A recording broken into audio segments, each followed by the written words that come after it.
English writer Aldous Huxley said, "To travel is to discover that everyone is wrong about other countries." Today, I'm in South Korea, discovering new cultures and cities. I arrived to Seoul, the capital.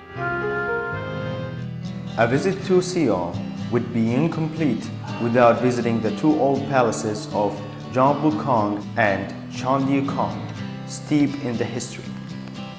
The palaces tell a story of the past.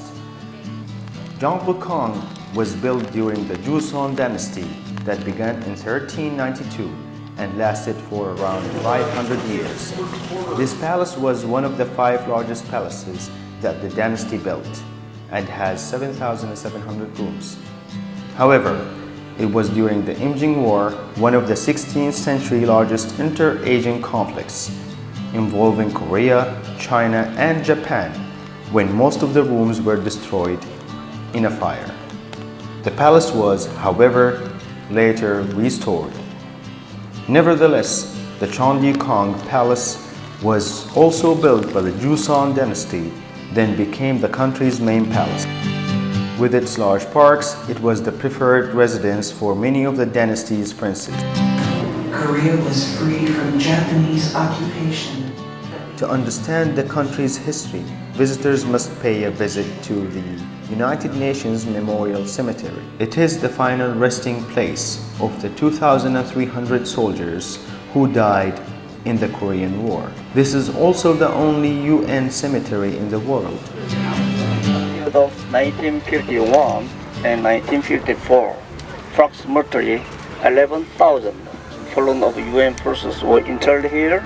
Since then, most of them were repatriated to their home. Tourists cannot help but notice the results of the separation of Korea following the 3-year Korean War and the establishments of the demilitarized zone in 1953. This is the buffer zone between South and North Korea. Imagine standing on a line where you can find yourself 2 countries at the same time. Seoul is also renowned for its open markets. These markets are often hustling and bustling with shoppers, both local and foreign. The markets offer all sorts of products. 오빠 모자. 엄마 이거 어떻게 이거? 남자친구들 해치고 오빠 모자는. Visitors can treat themselves with Korean food from the numerous street vendors dotted around.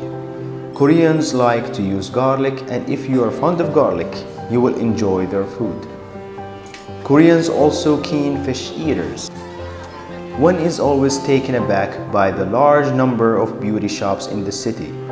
South Koreans like to look well and have healthy skin, hence there are numerous beauty shops. They're also friendly people and like to continuously smile. Respecting the elderly is part of their culture. They're also very efficient and punctual. They're always in a hurry and do everything quickly, even eating and entertaining. I'm so glad to meet you guys and please don't be late. South Koreans love fashion and dancing.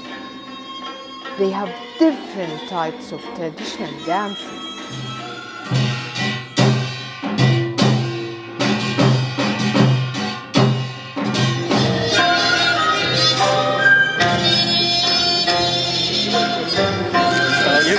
행복하고 행복하지 않고는 자신의 문제입니다.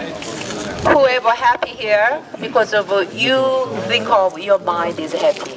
If some of you are not happy because you think of your mind is not happy. South Korea is an interesting country. Tea is a group event.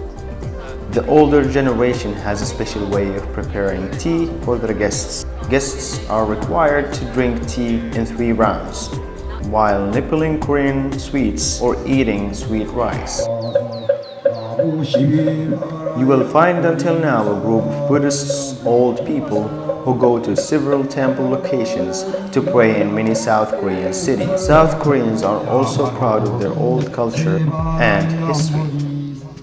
Busan is the second largest city in South Korea and home to one of the global largest ports. This city is also home to the tourist Gamcheon Culture Village. This small village is popular with tourists as it was where many refugees took shelter during the Korean War. There are still Koreans living here and the homes are painted very bright. Tourists can also browse the many gift shops selling local products. Nature is also a part of the lifestyle of Korean people. Sanbek Island used to be off the shore from Busan, but is now joined to the mainland. The island is home to a park, which has several important statues. Tourists would do well to visit the Norimaru Epic House, where members of Asia-Pacific Economic Cooperation hold their meetings. Let's go!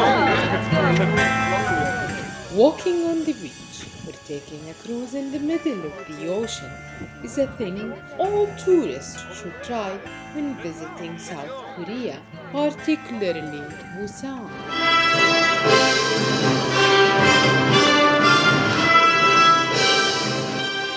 Technology and films are also part of the contemporary culture of South Korea.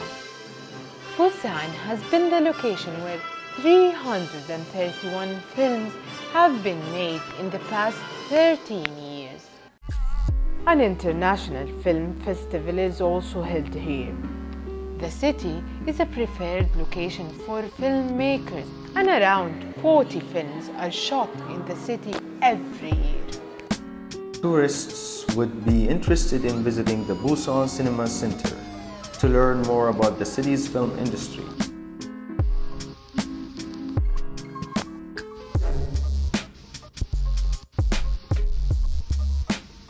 The city is also home to the Busan Exhibition and Convention Center.